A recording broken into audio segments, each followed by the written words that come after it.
Jackson Wade had spent 37 years on this earth, and for the last 15 of them, he'd been utterly alone. The Texas sun beat down on his weathered face as he mended fences on his sprawling ranch, the same ranch his parents had left him before they passed.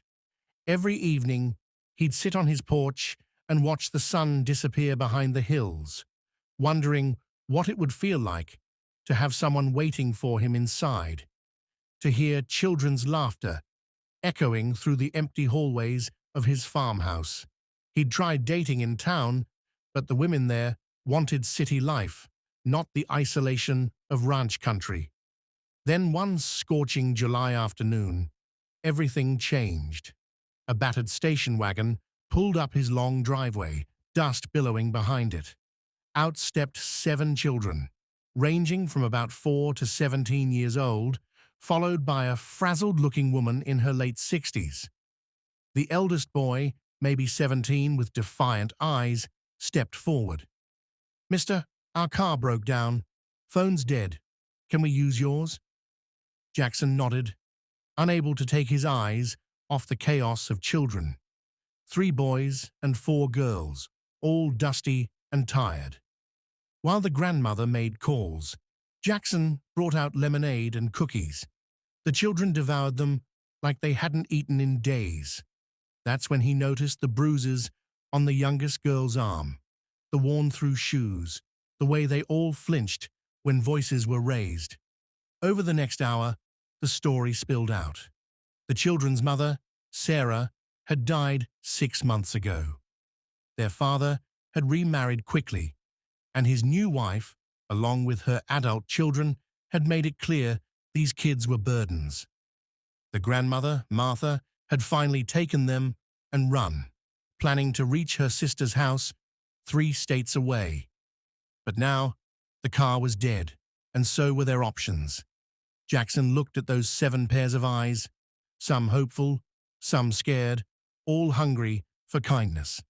Without thinking, he said, "Stay here tonight. I've got room." That night became a week. That week became a month. Jackson had never been happier. He taught the older boys to ride, helped the middle girls with their reading, and rocked the youngest to sleep.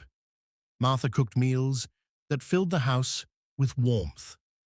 For the first time in 15 years, Jackson's house felt like a home. But then the father found them. Richard Callahan arrived with his new wife and her 2 adult sons, demanding the children back.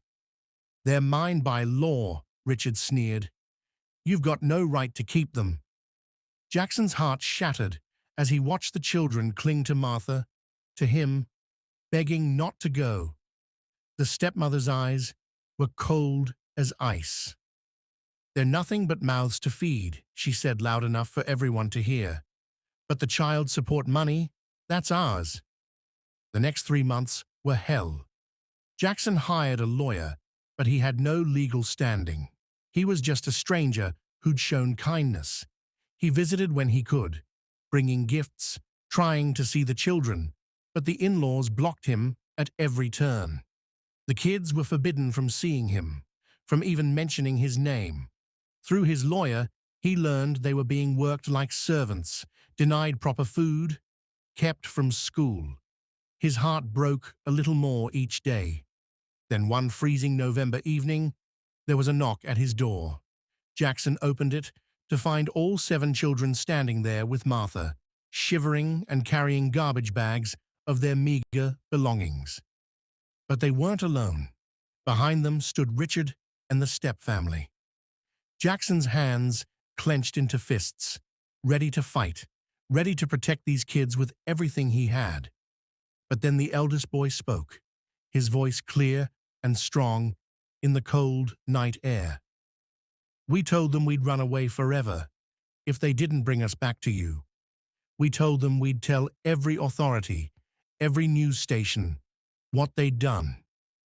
The stepmother crossed her arms, her face twisted with disgust. But it was Richard who spoke next, his voice heavy with shame and something else, maybe relief. "They want you. God help me, They barely even want me anymore." Then the middle daughter, 9-year-old Emma, stepped forward and said something that stopped Jackson's heart. "Mr. Wade, our grandma Martha, she's not blood to us.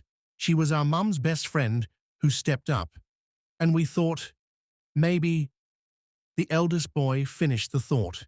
"Please, sir, please marry our grandma Martha. Make this legal. Make us a real family." The silence that followed was deafening. Jackson looked at Martha, really looked at her for the first time, not as the children's grandmother, but as a woman. She was in her 60s, yes, with silver streaks in her brown hair and laugh lines around her eyes that had deepened over months of worry. But she was also strong, kind, and had become his partner in everything that mattered over the past months. She met his gaze with surprise, then something softer, understanding, maybe even hope. The stepmother broke the silence with a harsh laugh. "You can't be serious. This is insane." But Richard held up his hand, silencing her. For the first time since Jackson had met him, the man looked almost human. "I failed them," Richard said quietly. "I failed my Sarah by not protecting her children after she died. I let grief make me weak, and I chose wrong." He looked at his kids, really looked at them. "They're not coming back with me. I can see that now. They'd rather freeze on this porch than spend another night under my roof. That's on me." He pulled out papers from his jacket. "I had my lawyer draw these up. If you'll take them, Wade, they're yours. I'm signing over guardianship." Jackson's hands trembled as he took the papers. It was everything he'd wanted, everything he'd fought for. But there was a catch. Family court would look more favorably on a married couple, especially one with a woman who already had a relationship with the children. The law was clear. A single man trying to raise 7 children, especially girls, would face scrutiny and obstacles. Martha stepped forward, her voice steady despite the tears in her eyes. "Jackson, we've been living like family for months now. You've been better to these children than their own blood. I've seen your heart, and it's the biggest I've ever known." She took a shaky breath. "I know this isn't how anyone dreams their love story goes, but sometimes the best families are the ones we choose. If you'll have us, if you'll have me, I think we could build something real here." Jackson thought about the past months, how Martha had stood beside him through everything, how they'd worked together to heal these broken children, how her smile in the morning had become the best part of his day.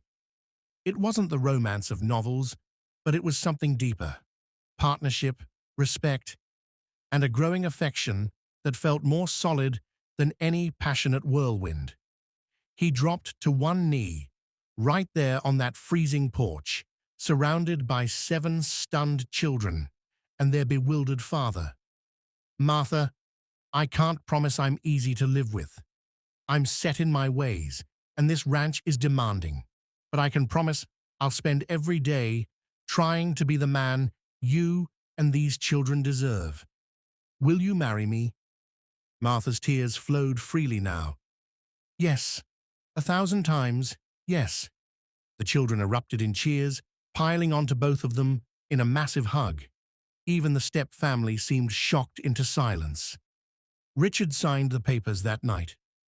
2 weeks later, in a small church in town, with all 7 children standing as witnesses, Jackson and Martha were married. It wasn't conventional, but their family never would be. The first year was chaos. Jackson taught the boys ranching, while Martha homeschooled the younger ones. They had family dinners every night, loud and messy and perfect. Slowly, Jackson and Martha's partnership deepened into genuine love. They'd catch each other's eyes across the dinner table and smile, grateful for the impossible gift they'd been given. 5 years later, the ranch thrived, run by a family that chose each other. The oldest boy, now 22, managed the cattle operation. The girls had become confident young women, pursuing their dreams. The youngest started kindergarten in town, no longer flinching at raised voices. And Jackson, the lonely cowboy who'd only wanted a family, had everything he'd ever dreamed of and more. Sometimes, the best families aren't born. They're forged in fire, built on choice, and sealed with love that says, "You're mine and I'm yours, and nothing will break us apart." If this story touched your heart, please subscribe to our channel. We share powerful stories of hope, family, and second chances every week. Hit that subscribe button and the notification bell so you never miss a story that might change your perspective on what family really means. Your support helps us keep bringing these inspiring tales to life. Thank you for being part of our community.